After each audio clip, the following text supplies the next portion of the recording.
õieti toituda.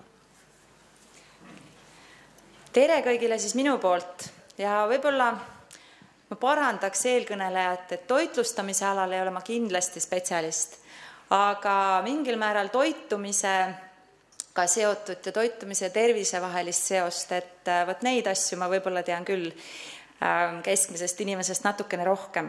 Aga jah, siin ma vaatan, et on mõne teise slaidi sellised read sattunud esimesele slaidile. Loodame, et teiste slaidide peal sellist ühilduvuse probleemi ei ole. Ja see info, mida ma tahan teieni siis anda, ka teieni jõuab.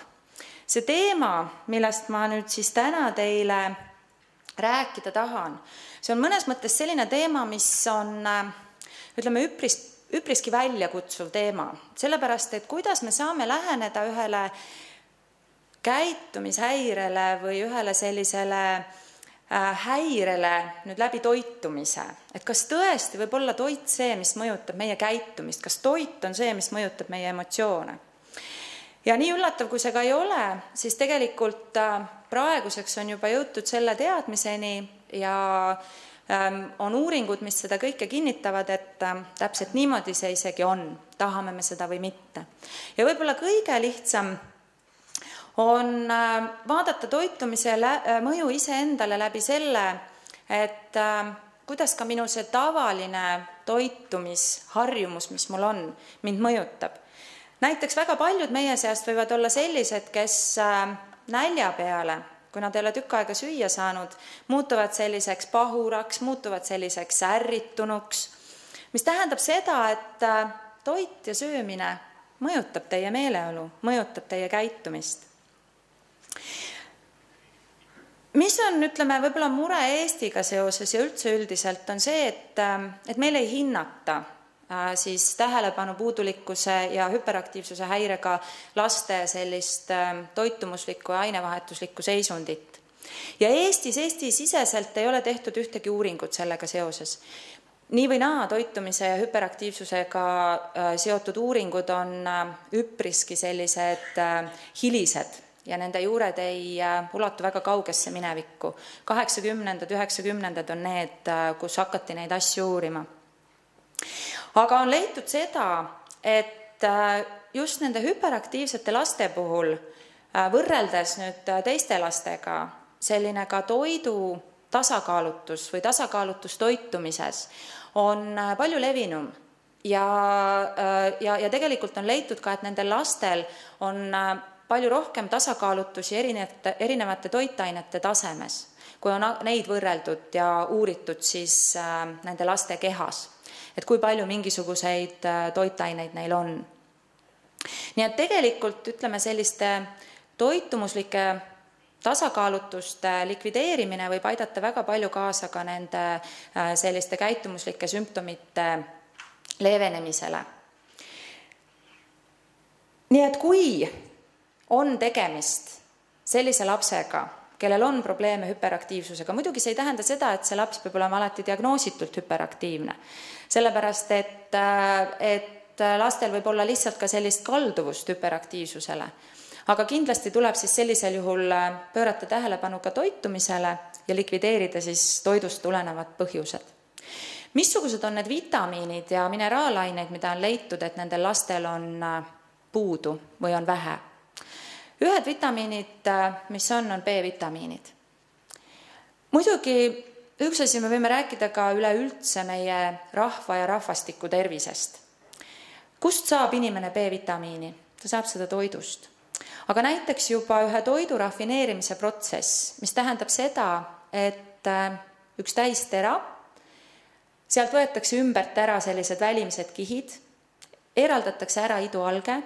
Tegelikult see ka nii-öelda puhastab või võtab ära sellelt teralt enamuse B-vitamiine, mida me võiksime sealt saada. Nii et ka selline ka keskmiselt tavapärasel toidul olev inimene, toidul olev laps võib väga vabalt olla mõne B-vitamiini puuduses või B-grupi vitamiini puuduses. Ka näiteks üks selline B-grupi vitamiinide alla kuuluv vitamiin nagu foolhappe. See on selline ühend, mis kaob toidust kuumutamisel. Ja kus teda leidub? Teda leidub peamiselt rohelistes sellistes köögiviljades. Ja nüüd küsige endalt, kui palju on ühel sellisel keskmisel koolilapsel toidulaual sellist värsket rohelist. Ja kui isegi on, siis kui maitsev see nende jaoks on ja kui palju nad seda söövad. Ja samas meie keha on üles ehitatud niimoodi, et ta toimiks ideaalselt just siis, kui kõik erinevad toitained on olemas ja nad on omavahel tasakaalus. Nii et ilma asjata ei räägita ka sellest sellisest tasakaalustatud toitumisest, kus omal kohal on ka värske toit ja selline toit, mis ei ole kuidagi töödeldud ja mis ei ole kuidagi siis kuumutatud. Mida on veel leitud? On leitud näiteks tsingitaset ja on leitud madalat tsingitaset ja madalat magneesiumitaset.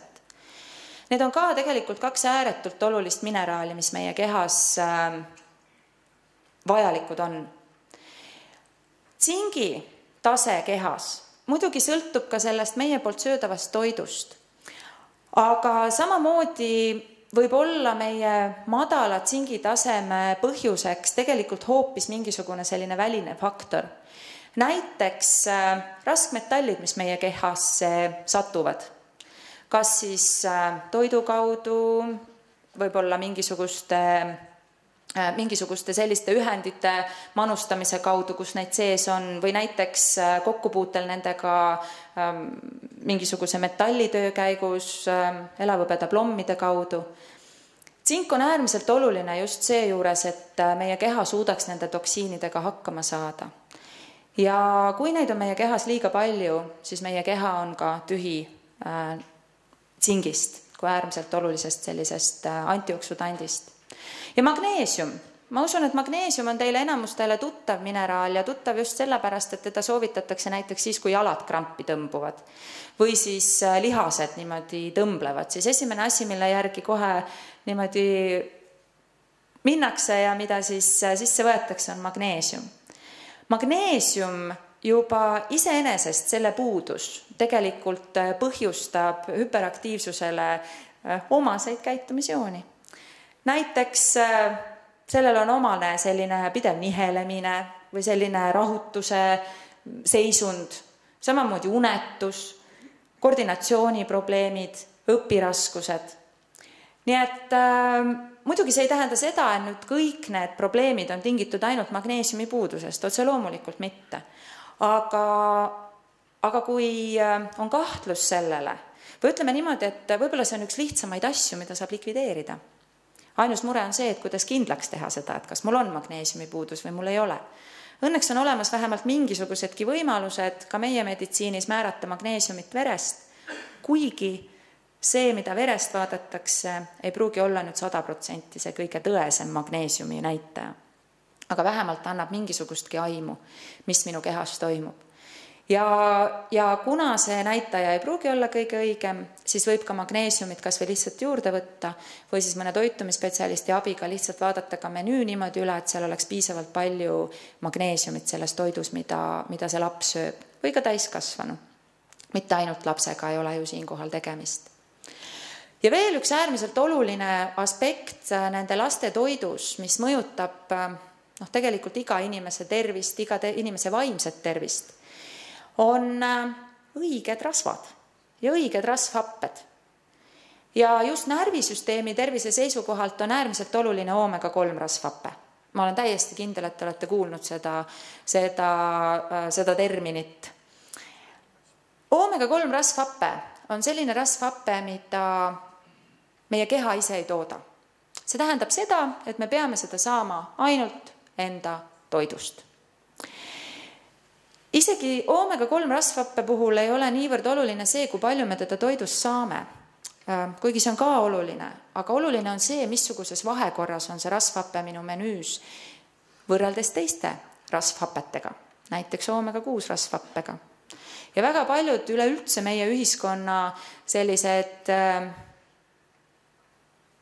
kõige levinumad haigused, millesse surrakse, südame-veresoonkonna haigused näiteks, on seotud ka või nende samade rasvhappete tasakaalutusega. Sest kui meie menüüs on liiga palju omega-6 rasvhapet võrreldes omega-3-ga, siis igasugused põletikulised haigused Nad paranevad palju halvemini, nende esinemissagedus on palju suurem. Ja kui palju siis on meie menüüs oomega-3? Kust me seda üldse saame? Kõige tuntum allikas on kala ja on linaseeme. Aga no kui palju me sööme linaseemet? Niisama ei võta teda lusikaga ja ei näri ja ei söö. Kala küll, eestlane õnneks armastab kala. Aga jälle lapsed, kui me räägime lastest, on väga palju lapsi, kes kala ei armasta. Vot ma ei tea nüüd koolitoitu, aga ma tean lasteaiatoitu, kui seal tehakse kalad sööke, siis mis kala sinna sisse pannakse? Sinna pannakse sisse neid valgeid kalasid, mis on ilma luudeta. Aga seal on oomega-3 väga vähe. Lõhe on see, kust me saame rohkem oomega-3. Aga ma saan aru söögitegijatest sellepärast, et väga raske on panna sinna söögi sisse kala, kui see on niivõrd luuderikas ja kes siis vastutab, kui selle lapse toidulauale satub siis üks kalaluu ja ta kogemata selle näiteks ära sööb. Aga kui me räägime toitumisest ja sellest, et me tahame toiduga anda neid vajalikke aineid, siis oomega-3 ta peab siis jääma, selle oomega-3 allikana tarvitama lisaks midagi muud, väljaspool siis seda koolisööki. Ja linaseemned, seda meil pannakse küll leibade sisse, aga kui mõtlete enda peale, siis eriti need, kes on sellised väga nagu hõivatud inimesed, siis kui kiiresti te sööte ja kui palju te närite. Linaseeme, sealt seest me saame üldse midagi kätte ainult siis, kui me oleme ta ära purustanud. Kui me ei ole teda ära purustanud, siis ta tuleb teistpidi meil välja tagasi. Ja see oomega-3, mida me loodame sealt saada, tegelikult ei jõua sinna, kuhu me tahame, et ta jõuaks. Nii et oomega-3 puudus on ka see, mis on tegelikult leitud, et nendel lastel on, või ütleme, neil esineb seda rohkem.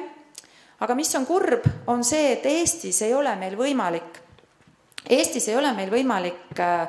teha kindlaks analüüsidega rasvhapete taset kehas. Ainult võib-olla kuskil ülikoolide juures teadlased seda teevad, aga niimoodi ütleme lihtinimesele, kes tahab teha endale analüüsi, seda võimalik teha ei ole. Mujal maailmas küll. Nii et me peame jälle vaatama lihtsalt seda toidu tasakaalu ja seda siis, et kui seal on tasakaalutus, siis see on üks asi, millele kindlasti tähelepanu pöörata ja mida siis võib-olla kas või vajadusel kapslist juurde võtta. On ka mõnes pähklis veel, Kreeka pähklis on natuke seda, siis on natuke isegi kõrvitsaseemnetes, muidugi rapsis, aga kas seda on seal optimaalselt? Ütleme selles rasvas ja selles õlis, millega me oma toitu teeme ja toitu praeme. Seda ei pruugi seal olla optimaalselt. Millele veel toidust tähelepanu pöörata? Üks asi, millest on palju räägitud, on suhkur ja suhkruseosed hüperaktiivsusega. Siis millele tuleb veel tähelepanu pöörata, on kunstlikud lisaained ja toiduvärvid, millel on ka leitud seoseid hüperaktiivsusega. Ja lisaks ei saa kõrvale jätta ka toidutalumatust, mis muidugi tekitab võib-olla isegi nende teiste aspektidega võrreldes kõige rohkem selliseid vastakaid arvamusi ja vastakaid seisukohti. Ongi läinud segi, siin on mul üks väikene salmikene pandud pealkirjaks, see on üks inglise lastelaul, et millest on tehtud väikesed tüdrukud suhkrust ja jahust ja maasikavahust. Mis viitaks nagu sellele, et suhkur on ühe lapse või tütarlapse selline õige toit. Muidugi me saamegi peamiselt energiat süsivesikutest, mida võibki nimetada suhkruteks. Aga samas erinevad suhkrud meie toidulaual mõjuvad meie kehale erinevalt ja võivad põhjustada selliseid erinevaid sümptomeid. Kõrge suhkrusisaldusega me võime siin rääkida nüüd niisama toidule lisatavast suhkrust, mida me kasutame iga päev näiteks, tee sisse panemiseks, salatite sisse pannakse suhkrut, poest ei leiagi ühtegi värsket salatit, mis ilma suhkruta näiteks tehtud on. Aga lapsed ju armastavad väga palju ka komme, igasuguseid magusaid asju. Ja ka erinevad sellised, ütleme ka nüüd jälle lasteaia menüüsid vaadates, siis tegelikult suhkur on see, millega kompenseeritakse või ütleme nii, et millega üritatakse täis saada see lapse menüü vajalik kaloraaž ja mõne lasteaia menüüs veel on praegugi suhkrut tegelikult väga-vägagi palju liiast. Aga need asjad parenevad, lastega on õnneks see, et laste tervisele pööratakse rohkem tähelepanu ja ka laste toidule. Suhkrute osas ja suhkru osakaalu osas menüüs on tegelikult selliseid vastakaid uurimusi ja vastakaid uurimustulemusi.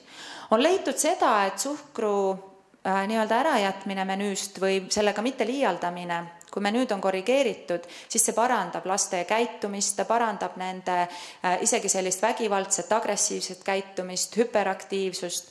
Aga samad on teised uuringud, mis ütlevad, et sellel ei ole mitte mingisugust mõju ja ei ole nähtud vahet lapse käitumises, kui see suhkur välja jäetakse. Aga on toodud välja seda, et ka siis, kui on need suhkrurikkad toidud lapse menüüs, siis me ei saa teistpidi jätta vaatamata ka teisi aineid, mis sinna sellesse suhkrurikkasse toitu satuvad. Sellepärast, et laste menüü võib olla ka ohtralt igasuguste selliste toidu lisaainete rikas. Näiteks sünteetiliste toiduvärvide säilitusainete rikas, kofeiini rikas. Mõelge jookide peale, mida lapsed armastavad süüa või juua. Igasugused sellised karastusjoogid või siis praegu niimoodi ajakirjandusest ka läbi jooksnud teema, et kas ikka üks energiajook on üks noore inimese jook. Nad joovad neid ja võivad sealt saada juba liigse suhkru, aga võivad saada ka ohtralt erinevaid selliseid sünteetilisi lisaaineid.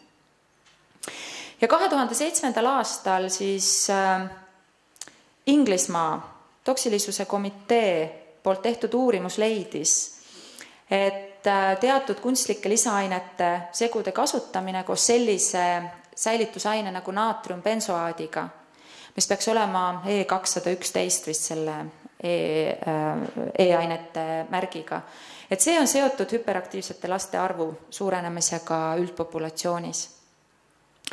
Ja kui nüüd nende hüperaktiivsetel lastel ilmneb veel teisigi selliseid sümptomeid, nagu näiteks atoopilised haigused, mille hulka kuuluvad siis näiteks astmad, allergilised nohud, ekseemid, või siis leidub pereliikmete hulgas tundlikkust aspiriinile või on migreeni perekonnas, siis see kõik võib viidata sellele, et neil võib olla mingite nende lisaainete suhtes tundlikkus. Ja see võib omakorda soodustada seda hüperaktiivset käitumist ja neid hüperaktiivseid jooni. Ja nahatervise juures on oluline samamoodi rasvhapete tasakaal. Kuiva nahaga, mis me teeme? Me paneme peale midagi, mis teda niisutab. Kreemid, mis on võib-olla rasvasemad. Me peame toitma oma nahka ka seestpoolt selleks, et ta oleks selline mitte kuiv ja me tunneksime ennast hästi. Nii et kui on nahaga probleemid, siis see võib viidata jälle oomega 3 probleemile samamoodi. Mis on need lisaained, mis kõige rohkem probleeme tekitavad?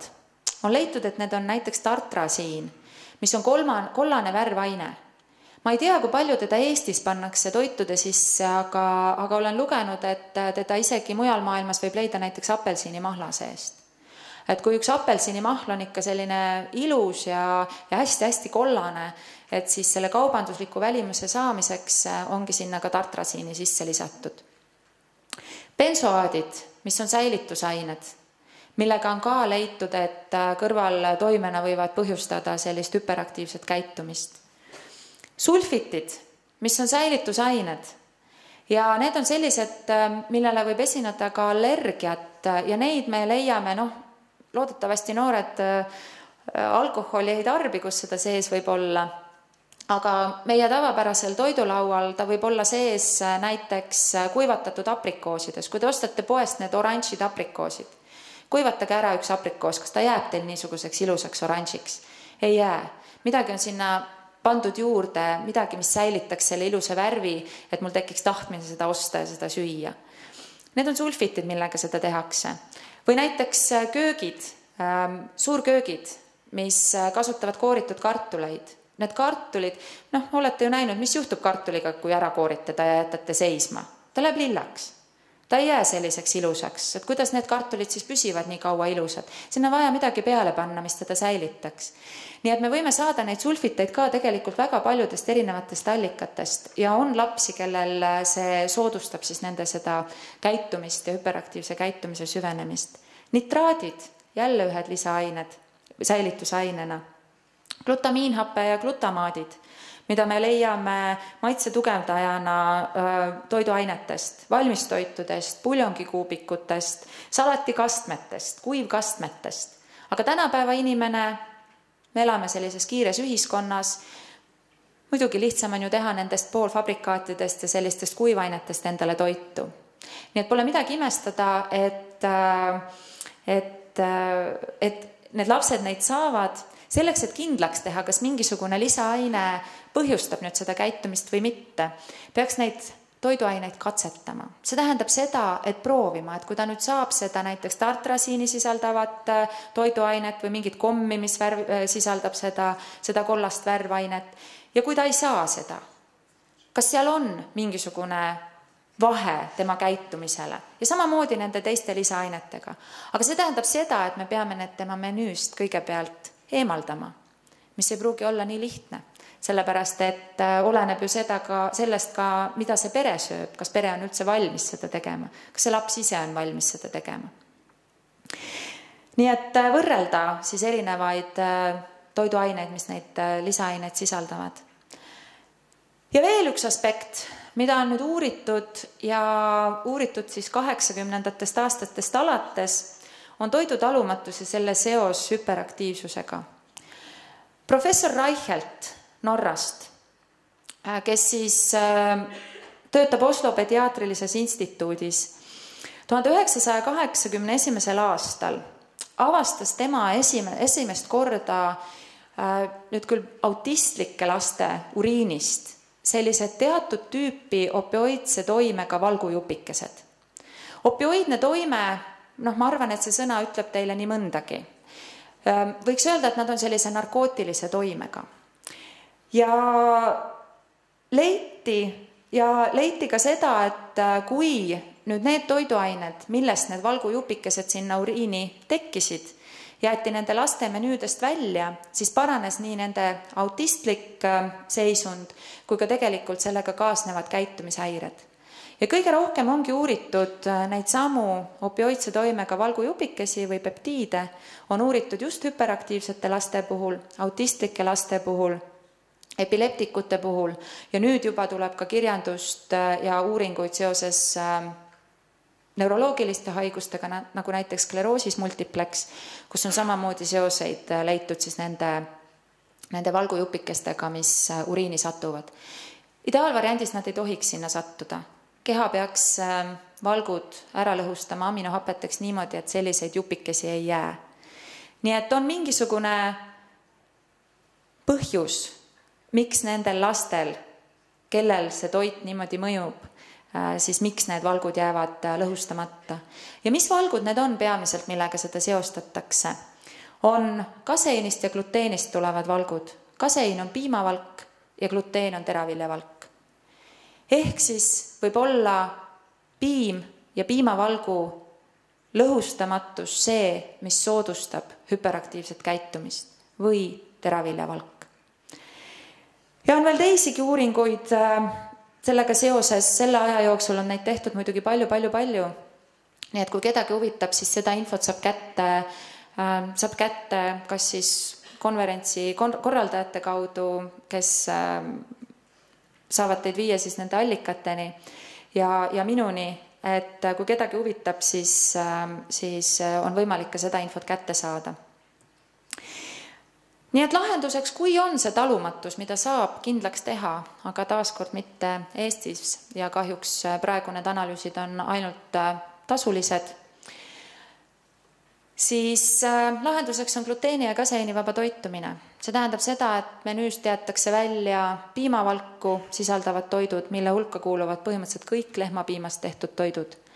Ja gluteeni sisaldavad toidud, mille hulka kuuluvad ka enim kasutatavad teraviljad, nagu nisu, rukkis, oder, osadel juhtudel ka kaer.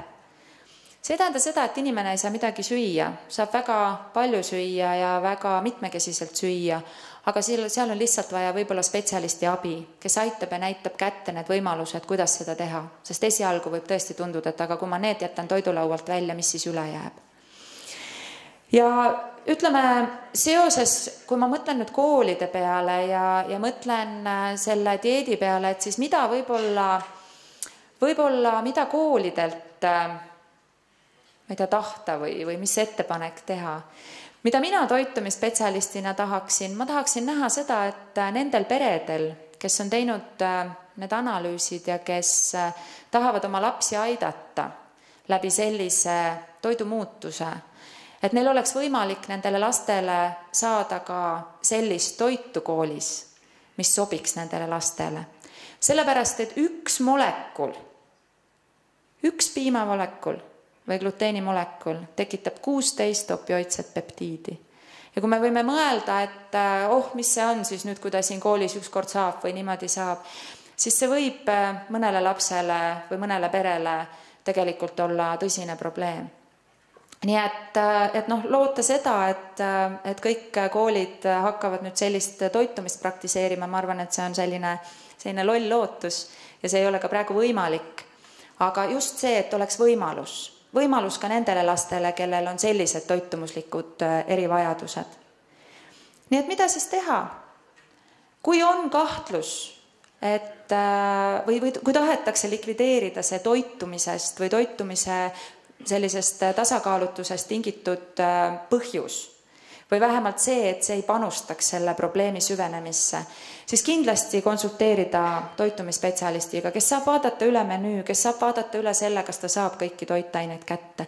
Ja muidugi ei pruugi olla küsimus ka toitainetes, mis toidus sees on, vaid selles, kuidas iga indiviidi keha neid toitaineid omastab. Ka selles on oma küsimus. Nii et kas siis toitumisnõustaja või terapeudi poole peaks pöörduma. Ja muidugi hoolitseda selle eest, et mida ma saan teha niisama ära, kui mul ei ole neid analüüse, kui ma ei tea, mida ma peaksin tegema, kui mul ei ole võimalik midagi muud teha, siis lihtsalt hoolitseda selle eest, et toit oleks tervislik, mis tähendab seda, et oleks 3 põhitoidu korda päevas, 2 vahepala. See tagab selle, et veresuhkur on päeva lõikes stabiilne, mis on samamoodi äärmiselt oluline selleks, et ei tekiks neid samu tujusid, mis tekivad tühjast kõhust paljudel. Nii et see hoiab ja ennetab ka sellest tingitud selliseid emotsioonide ja tuju ja käitumismuutmisi. Ja toituda terviktoitudest. Mida see tähendab?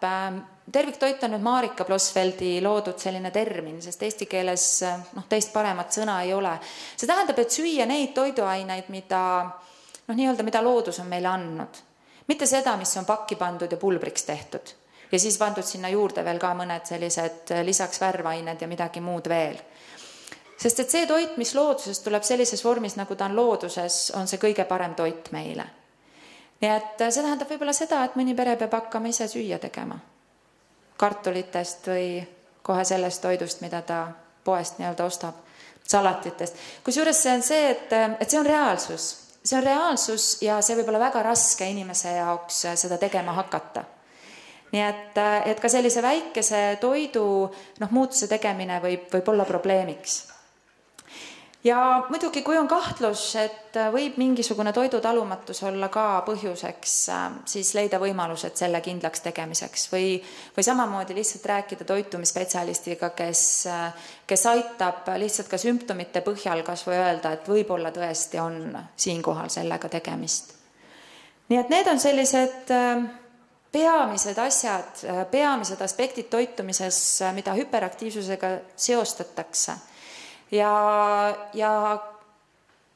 need, kes vähegi tahavad ja proovivad, meie kogemus on see, et tulemused on. Aga muidugi see ei pruugi olla niimoodi iga lapse puhul, et nüüd ainult see ja see ongi ainuke põhjus. Aga ma arvan, et see on üks vähim ja lihtsam asi, mida me saame teha selleks, et välistada see põhjus. Sellepärast, et ravimid, ei ole olemas ravimit, millel poleks kõrvaltoimeid. Aga toit ja ehe toit, kui ei ole individuaalset talumatust, siis sellega me väga palju liiga teha ei saa.